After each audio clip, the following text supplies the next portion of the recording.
This Torah class is brought to you by TorahAnytime.com.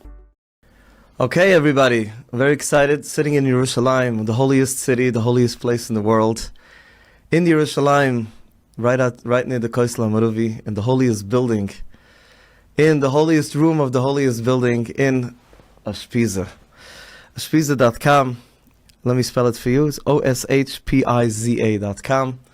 It's an unbelievable organization, a lot of interviews and talks and stuff. If you go to the website, it's all about Kiruv, bringing back our brothers and sisters to our beautiful, beautiful Yiddishkeit. And also I'd like to thank, before I begin, Torah Anytime and Chazak.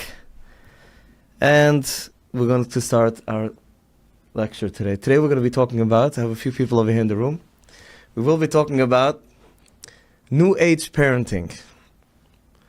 New Age parenting. Wow. Okay, so what does that mean? We have a mitzvah in the Torah. The mitzvah in the Torah is that we have to teach our children to bring them to be successful beings, to be healthy, physically, emotionally, and very, very connected with the Torah. They should know and they should grow up capable of being people on this world, l'sheva sitzura, as it says in Parashat Bereshis. So what do we say? V'ahavtas Hashem Elokecha. We say it 3 times a day. We say, V'shinantam levanecha v'divartu bam. We need to teach Torah to our children. All of us, the greatest pleasure, the greatest thing a person could ever do in their life is bringing our children close to Hashem. Why? Because first of all, it's a mitzvah. And second, because if this is something that we admire so much, this whole lifestyle, our afterlife style, it's everything, it's our whole essence, and we love it. We want to make sure, we want to share it with our children, that they too should have a successful, beautiful life. To be able to fulfill this mitzvah of raising our children happy, healthy, and from, ultimately, we need to constantly revamp and rechange and redo the system, the way we do chinuch. Of course, it has to be based on the way we got it over from generation to generation. But the Yetzer Hara, the way the world is going on, it's very, very different now than it ever was. So we constantly have to think and replan and try to see how we can get our children to be interested in our lifestyle rather than in the lifestyle which is seemingly so much more exciting, the Goyish world, the Western cultures. Our children are seeing a black and white Gemara. Everything seems like repetition. Every Shabbos comes again. You go to shul 3 times a day. If they don't know what it is all about, it seems it's repetitive. It becomes boring. And the world out there is very seemingly very exciting, keeps on changing, different colors, new styles, and there's so much going on. There's so much noise, let's call it, in the world. So much distraction. And we are trying to bring our children to be connected to the Rabbi Shloime and to Torah. So how do we do it now, in 2024, 2025? I think that we need to go back a tiny bit of history, what happened in the last 20 or 30 years, where the world became very, very attuned to therapy. Everybody became psychologically driven. A lot of speeches are given around the world. People are going to therapy. People are healing, which is a great thing. It's an awesome thing. People are more aware of their feelings. Our children are born already into this world, and they feel they're very sensitive and they're very in tune in all their feelings, which is a great thing. We also learned in the last 20, 30 years that we need to be extra loving and caring to our children. It can't be anymore the old way, the way it used to be in certain eras and certain periods throughout history, where people felt that the only way to connect to children is to be strict and to set boundaries and to be like a helicopter parent, the way we call it, like to be on top of them the whole time, making sure that they don't get exposed or they don't get distracted. So we had rules in the house. So what's now? What's happening now? Where we're up to now? The world is changing back and forth. I want to start by first saying that we need to bring back the parents into the house. Let me explain. A lot of people became very confused because we were young and we were raised a certain way. We were told We even got a patch sometimes, a smack if we didn't behave, or certain things, or we got punished for certain things. And suddenly we're listening to so many lectures all around the world. No, the kids today are more sensitive, they're more attuned to their feelings, and people are more sensitive, so you have to be extra careful, extra nice. But what's happening is, so many books came out in the last few years, describing how the world became, the children are becoming narcissistic, they become entitled. So what's the balance?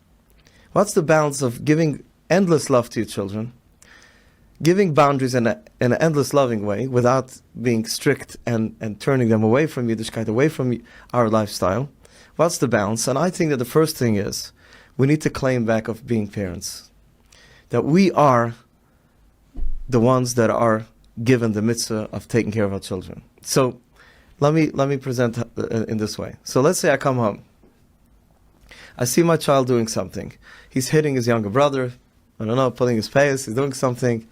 And so I have two options. I go natural into my the way I was raised. I'll start screaming, "What are you doing?" Or I'll say, just don't, and the kid will continue. And then they try to push boundaries. You tell them to get dressed, they don't want to get dressed. There's constantly coming up different things. They're not listening because they know they're not going to get punished. So what could we do? If we understand that we are the boss at home, we are the boss. I'm the boss in my house. My wife is the boss in our house. We are the boss in our house. The children know that my parents are the ones that are given the mitzvah. Okay, they need to know that way, but I'm just saying it to us. Given the mitzvah of being mechanech the children, of raising our children, we need to know that I am the boss in this house, and I am the one that's deciding when my 5-year-old kid should go to bed. Now, I'm a good boss. I'm not going to be like the olden days, the old boss that screams and yells, and I don't have to say that I'm the boss. Never tell your children, I'm the boss in this house, and I'm telling you what to do. No. You have to think it and really know it. I'm giving you back ownership. Dear parents, I'm giving you back ownership. You are the owners of your kids until they get older, until they move on in life, until they have their own bechira to make. Until then, you have the obligation to run your house. Your children are not running your house. I see people in the streets talking to the little kids. I see they're saying, "Do you want to go into the carriage? Do you want to go to sleep?" Since when does a parent ask a child, "Do you want to go to sleep?" So in the old days, you would say, "Go to bed right now." Okay, that's not good. So what's the good way? The good way is to say, "I want you to go to bed. I'll give you have 10 minutes to go. You see the clock? When the number is going to be straight, 10 o'clock, you have to be, not 10 o'clock, 7 o'clock, whatever time the kids have to be to bed, you have to be in your bed. Do you want to have this blanket with you? You want to put on this pajamas or that pajamas?" But that's it. You're not giving them an option if they should go to bed. You're not giving a child an option for things that it's not according to their age. Because then they don't feel comfortable. They don't feel stable anyway. They start misbehaving even more. So we are the parents. We are great parents. We are awesome people. We are the most loving parents in the world. We think our kids and we listen to them and listen more than any time before. Obviously, I think we need to talk about it later a little more about listening. That's a great part of parenting. But I first want to talk about authority. Remember that you have authority over your kids. Obviously, until they turn teenagers, until they turn a certain age. I hear people saying, "Can you please, I think that it's a good time. No, mommy, I want to." No, you come out and you give them what you feel is the right thing for them. And then you just do it in a very nice way. But it's without a doubt. So automatically, if you know that you are the boss, you are given the authority. You're the one that Hashem gave the obligation to take care of these kids, of their emotional, physical needs and spiritual needs. You are the one that's telling them. You don't ask a little kid, "Do you want to go to school today?" Of course, they say no. You have to bribe them now, and now you have to start. It's deafening. It's like, it's hurting my ears sometimes when I go into the stores and I listen to mothers talking to their kids or parents. They're so scared of the kids. It's not their fault, because what's happening the last few years in therapy, we're starting to pull back to the other extreme, and that's creating very unhealthy children. So we need to know that we are the ones that are in charge of the future of our kids, and we are in charge in our house. This is my house. I decide what to do. Once you have a teenager, a total different conversation. Maybe we'll bring up that conversation soon. But the second thing is, I believe that one of the things that we need to start doing much more nowadays is called giving smart choices chinuch for the children. We teach them how to make choices. Let's look at us adults. We have more choices now in the world when we go shopping than we ever had. You go into a grocery, you want to buy ketchup, you have to make a decision between 25 companies and sizes and different prices and different labels. Like even minute small things like that, we constantly are making choices, decisions. There's so many options in the world, so many options of candies in the world. Every type of cereal. When I was a kid, it was like it was, you remember, it was Rice Krispies and I don't know, and honeycomb and Cheerios. Like maybe 2 more. That's it. Now you have like 30 types. We're constantly making choices, millions of choices every single day. How can we train our children to make smart choices if we incorporate it together into chinuch? So let's say if my wife puts to sleep my 8-year-old son, and she tells him, listen, hey tzaddik, in 20 minutes, whatever this time, you have to be in bed. She doesn't say, please, are you ready to go to bed? No.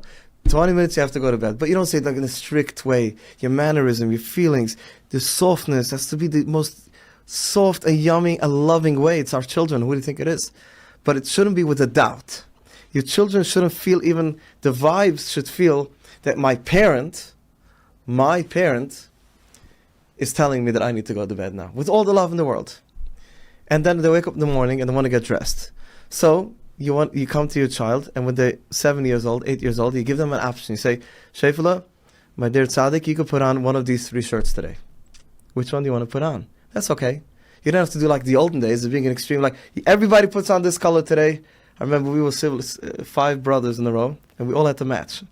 Actually, I loved it. It was cute. But it's like, and one child, there's always that one kid that says, no, I want to get green corduroy pants today. I don't want to have the blue one. So, so a parent tells a child, I'm giving you options. You can wear this one, you can wear that one, you can do the other one. But he says, no, but I want that in the closet. No, I didn't give you that as an option. I gave you A, B, or C.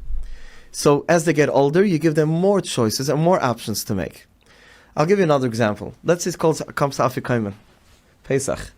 So, why do you give Afikomen? I usually give money for my kids. I make up for Yom Tov. We sit with my wife, we make a decision how much money we're giving per child for Afikomen this year to go shopping. Okay, let's say we make up $35.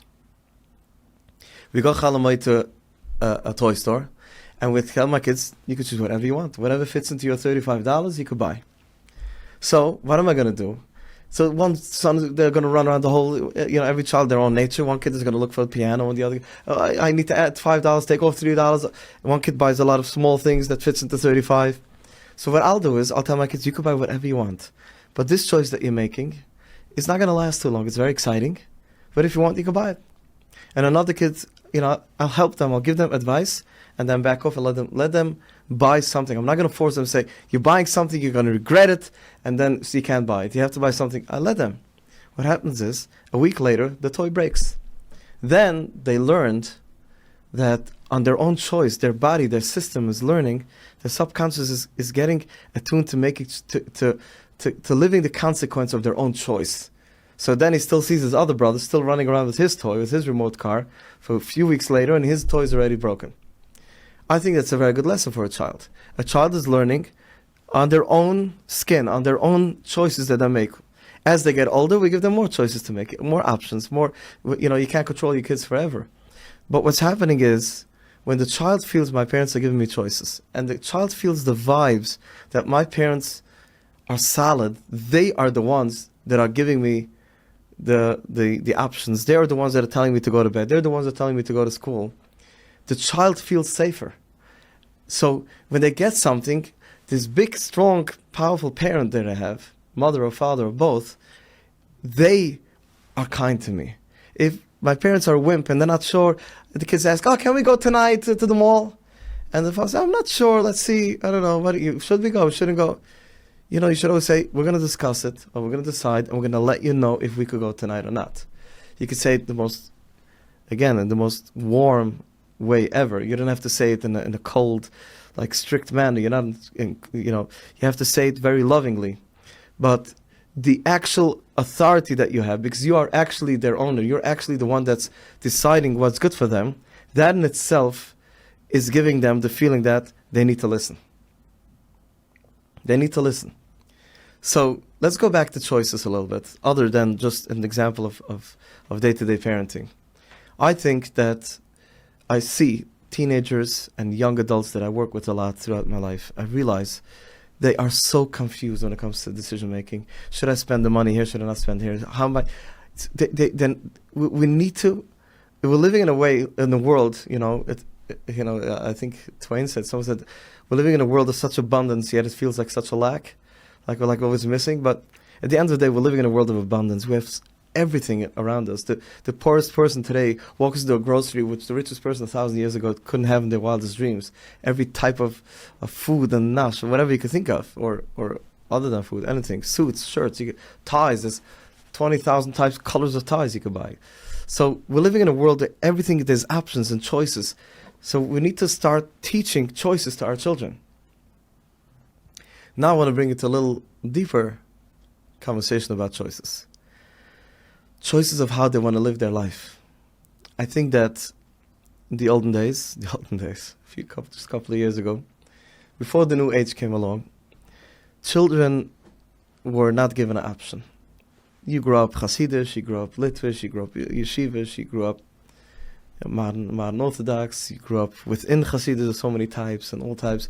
It was a very norm, it wasn't a given, that there's no option for my child to just see Yiddishkeit in a different way. It's just or even life, like the whole family is doctors, every child has to be a doctor.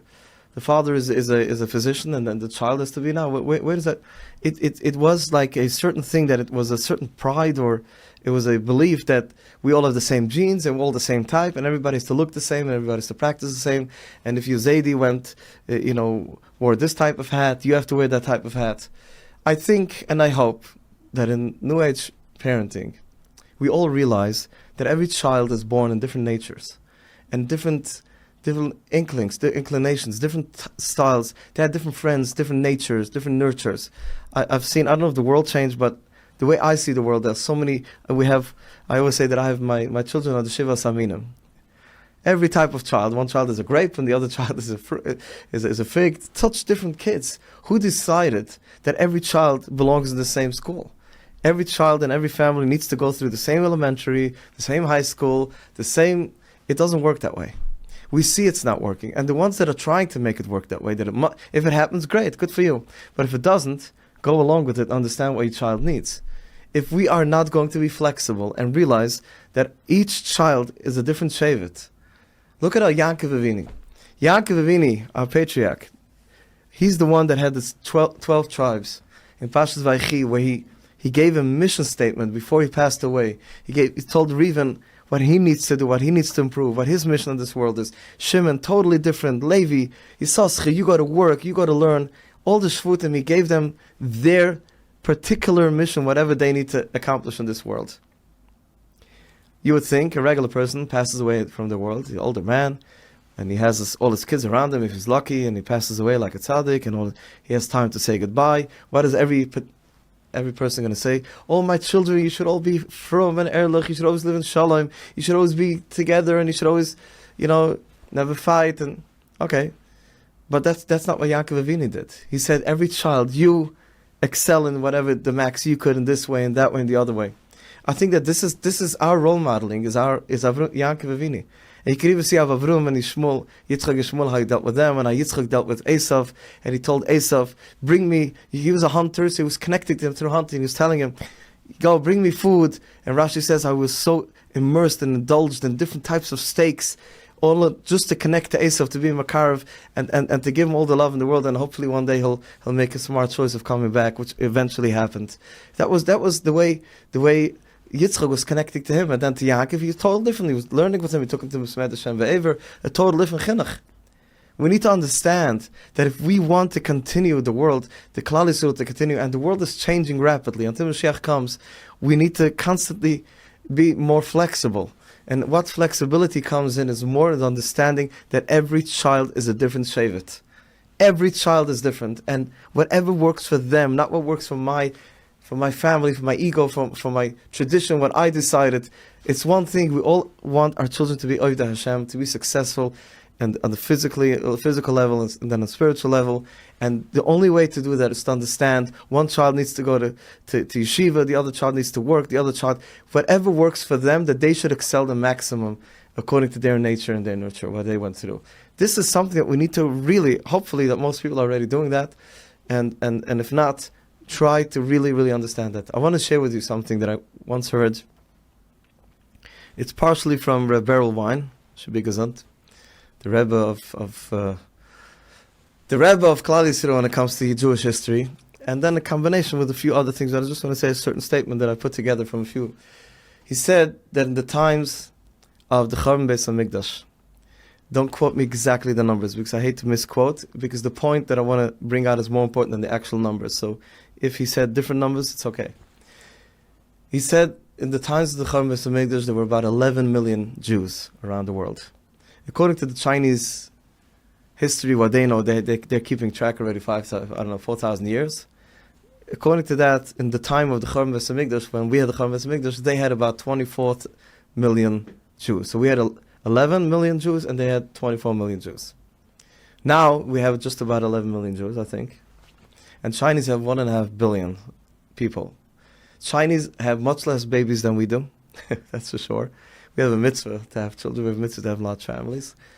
And we are still 11. We cannot think, what I'm thinking, we cannot say that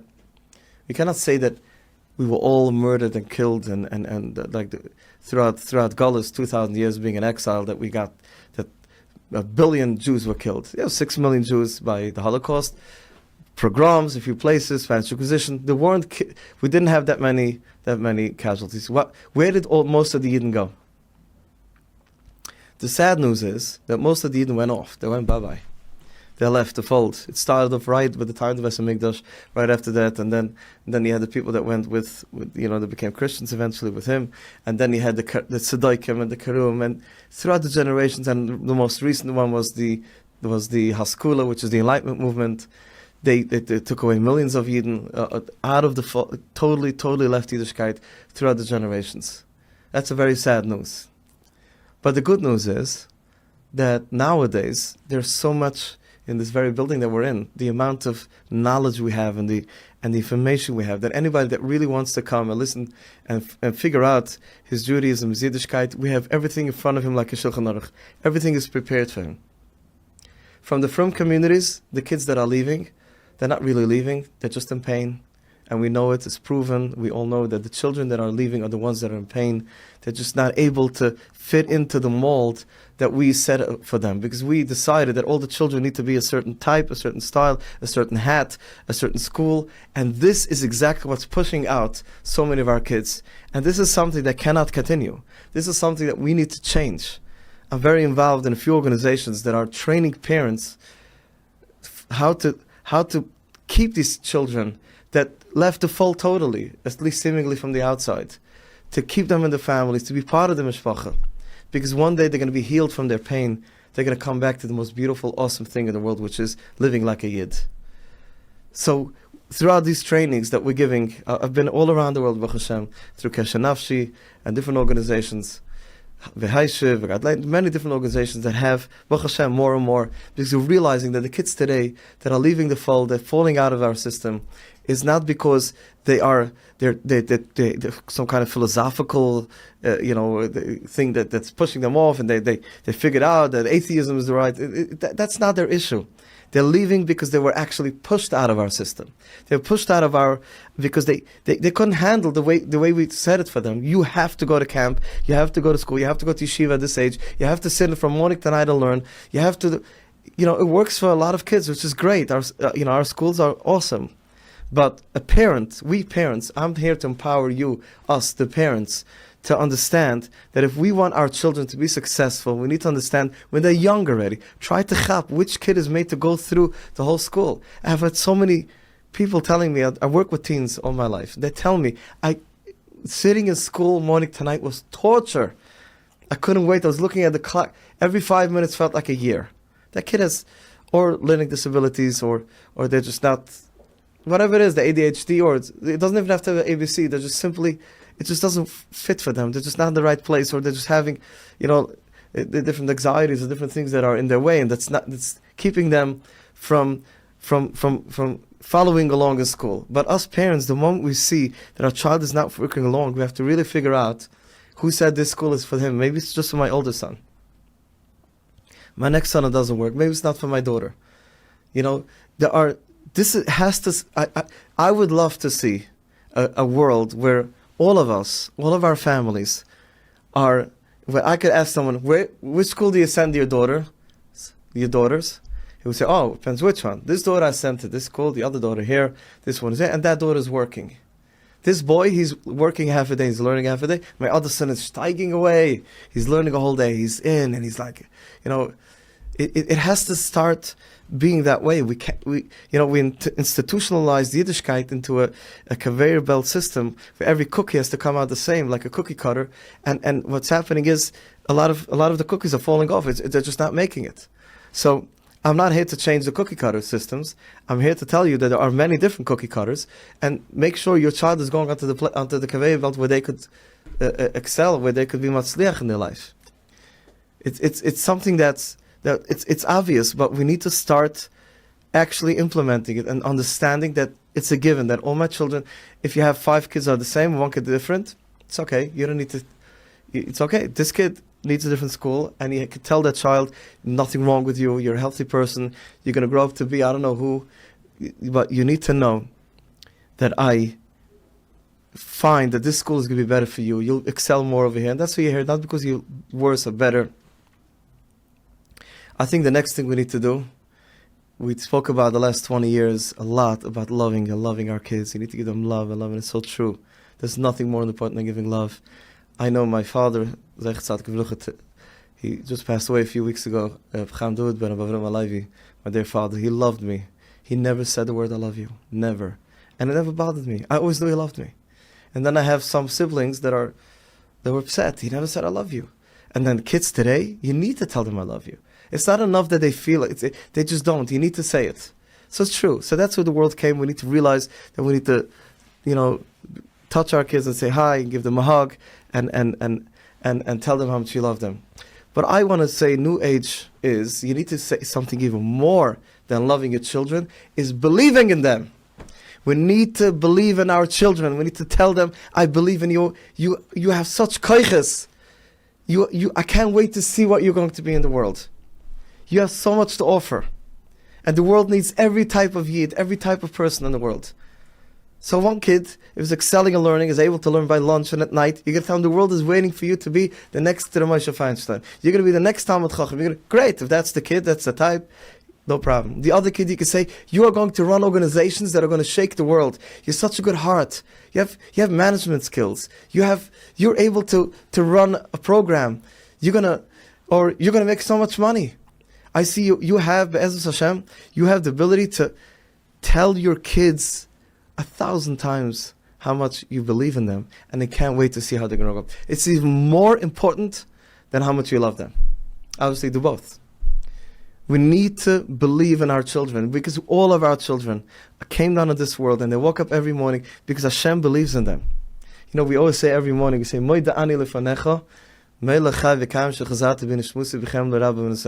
thank you, Hashem, for giving me back my neshama, my soul. With grace, Rabbi Menasecha, how big is your amina? So the question is, why do you say Rabbi Menasechu is your faith? We have to say Rabbi Menusi. If you know Lashon Kodesh, you say Rabbi Menusi, my faith in you. So the Sfarim say no. Rabbi Menasechu, how big is your faith, Hashem, in me? You gave me back my neshama today. You believe in me. Even before I did anything today. You gave me back my soul. I am so important to you, Hashem. And that's the best self-confidence a person can have. I'm confident that Hashem is confident in me. My biggest affirmation in the morning is Moida Ani. Every single day I try to think, I'm not saying every day, I try really to focus in on the words, on thank you Hashem, give me my neshama, and Rabbi Menasech, that you believe in me. You cannot wait to see what I'm going to still do for the world one day. And every kid should feel that way from their parent. And eventually they'll feel that way from Rabbi Shalom also. Because our children, the way they see us believing in them, they're going to understand that there is such a thing. My authority, the biggest authority, which Rabbi Shalom also believes in me.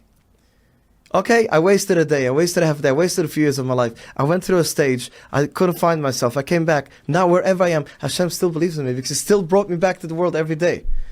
If the Yankees have one of their players that's not producing, he's out. It's a very important game. Everybody gets paid a lot of money over there because it's very important. If you're not productive, you're out. Am HaNivchar, the chosen nation, is a tiny, from nation. We are the light for all the nations around the world. Every player in Klal Yisrael is so important. So important. And if we're not, we wouldn't be here. Hashem just makes sure you're not waking up the next morning. Hashem brought us to this world because He believes in us. He gives us every day another day. He believes in us. And if I'm not able to be productive 5 years, in 10 years from now I'll be productive. But I know that Hashem believes in me for the very fact that I'm alive. And if a child feels that from their parent, that my parent really, really believes in me, my parent knows that I am part of the family, I have so much to offer, and this child is good at organizing the decorating the Shabbos table, you take that child, you're very good at it. You want to set up the napkins, the doilies, you want to make it nice. The other kid is very good at I don't know, taking care of other stuff in the house. You bring it in not as a chore, it's a chore also, but you bring it in more as a wow, you're so good at it. And compliment your kids, anything that's going to build them, that they should have a confidence that you are confident in them. The confidence of a kid is the confidence that the parent has confidence in me. And then ultimately, there's the only way we can connect to Hashem. Because when a child is born, a baby is born, who's their first God? Who's their first Hashem? Who's their first everything? They're Tati and their Mami. Their mother is holding the child, giving the child everything they need before they even ask. The mother knows the child is hungry. The mother changes their diaper. They don't even have to go to the bathroom. Their mother does everything. And as they grow older, they become more and more independent. They were very dependent, feel so secure and safe and soothed, and they feel amazing. Somewhere throughout elementary, throughout other kids and people telling them things and what's happening in the world, they start feeling that disconnect and they start being on their own. And if they are 7 years old, 8 years old, 9 years old, and they can't come home and cry and complain to their parent and tell them how hard that day was or whatever they went through, and the parents are really listening because they care for them, and even when they did something wrong, they still feel that their parent loves them. So why should they feel when they, later on in life, when they feel that they did something wrong to Hashem, against Neged Hashem, Hashem doesn't love me now. I'm disconnected. I did something wrong. But if their parent always loved them, even when they did things wrong, you know, you could punish your child. So let's say my son hits his younger brother. So what do? The olden days, you scream at him, and 10, 15 years ago, you say, it's not nice to hit your brother. Okay, fine, I hear what you're saying. But today, I believe that you should give some consequence to your kid, if he's a healthy kid. Talk about healthy chinuch. I tell my son, you need to go into your room now for 10 minutes. I want you to think about what it means being hit. You just hit your younger brother, you're fighting with him, and you're going into your authority. I'm the boss. You're going into, I don't say I'm the boss, I'm just bringing back what I said before. I have to feel that I'm the boss when I'm saying it. You are going into your room now for 10 minutes, and don't come out of your room until 10 minutes, because you hit the younger brother. But I can't wait for you to come out. You have the cutest face. I love you so much. I can't wait to see you come out. But go into your room right now. That's New Age chinuch. The authority, the consequence, he should have time to reflect what he did, but he shouldn't feel for a second while he's being punished or whatever it is, he shouldn't feel for a second that I lost the love or connection to my parent. Then a kid grows up like this, they're very different in their life, in their marriage. I want to say in marriage, look at marriage. So I just had a couple that came to me. The wife says that they were eating Shabbos by her parents. Her husband said something in front of the whole family they shouldn't have said. He made a mistake. So she is turned off. She said, I'm turned off a few days already. He's telling me she's ignoring him. She's giving him silent treatment or halfway silent treatment. And he's devastated. He's like, whatever. So I asked her, so she told me the story. He embarrassed me in front of my family and he said something he shouldn't have said. There's a big problem here. What's the problem? The problem is like this. We could have dual feelings at the same time. I could be upset at my spouse for saying something and still love them. I can't hate them or love them, no. Not every feeling goes together. But certain feelings work hand in hand. So if I love my wife, and that's what I do, thank God, and let's say we're living together so many years, there's always going to be something that might, and I tell myself, I still love her, but I'm upset. She shouldn't have said that, she shouldn't have done that, or she or me. A kid that's raised in a house where the parent, while they're upset at them, why did you hit your brother? Why did you break that vase? But it's with love. The child feels, yes, my parent is upset that I ruined something very expensive. But the child doesn't feel for a second that my father doesn't love me anymore. My father loves me the same. He's just upset that I broke something. This child is going to get married. They're not going to get turned off, and their spouse is going to do something. They're right away their system is going to know. We're in love. We're great. We're a great couple. I'm just upset. It's, first of all, it heals so much quicker. You're able to overcome it so much quicker. And that's ultimately what we need to do when it comes to the Rabbi Shalom. The Hashem, the Melech Malchei Hamluchim, never, ever, ever gave up on any one of us. Never. He believes in us. He believes in Klal Yisrael after the Egel, the golden calf. There's no giving up. Klal Yisrael is B'ni B'chayr Yisrael. Ahavti eschem u'ben Hashem. Klal Yisrael, you're my like a firstborn child. I love you. Hashem says, Uhavti eschem u'ben Hashem. Hashem expresses it. He doesn't think it. He says it. He loves Klal Yisrael. A person needs to feel. You feel that at home, you're going to eventually feel that with Hashem. Reb Shimon Russell, my Rabbi, one of my dear rabbis in psychology and Rebbe and Chinuch, he says a very big word. We know, it says in Klal Yisrael left Egypt, left Mitzrayim, when there were Memtes Shari Tumah. That's what it says in Kabbalah Svarim, and Chaim Kudosh says that there's 50 levels of Kedusha, 50 levels of Tumah. I don't know exactly how to measure that, but Hashem for sure knows. The 50th, he can't survive anymore. So Hashem took out Klal Yisrael. The last second, it was such a low area. Mitzrayim was Eretz Haaretz. It was a terrible, terrible place to live in. Every sin in the book was done in that place. And Hashem took us out by 49 level of Tumah. He took out Klal Yisrael. He caught us in the nick of time. So Reb Shimon asked the obvious question, why did Hashem wait to take us out, his loving Klal Yisrael, at the last moment? He could have taken us out by level 10. Shari Tumah. It's very bad enough. 49, the worst, almost the worst that could be. Why did Hashem wait till we're 49? He says a very beautiful thing. I'm not sure if it's his own, if he says it in the name of one of the tzaddikim. That Hashem wanted to show to Klal Yisrael that I am not taking you out because you deserve it and because of your performance and because you're good. That's not the reason why I'm taking you out of Mitzrayim. I'm taking you out of Mitzrayim because I believe in your future. I'm taking you out of Mitzrayim because you're Klal Yisrael, you're my child. Not to do. That's why he waited. We shouldn't say, he took us out because we excelled in this. No, we were in Mem Tes Shari Tumah, 49th level of Tumah. To show that is nothing to do. If my child ever feels that I love him or her a tiny bit less because of their performance, I failed. I hurt my child. Because we ultimately love our children. We do. We're just so covered we're busy and with stuff. But my child should never, ever, a child should never feel that they lost even a tiny bit of love of their parent, regardless of their performance, even if they do everything wrong. If a child feels that way, they had a healthy relationship with their God, their mother, their father, their protectors, their almighty parents, the way a child perceives their parents, eventually they'll have the same relationship with Hashem.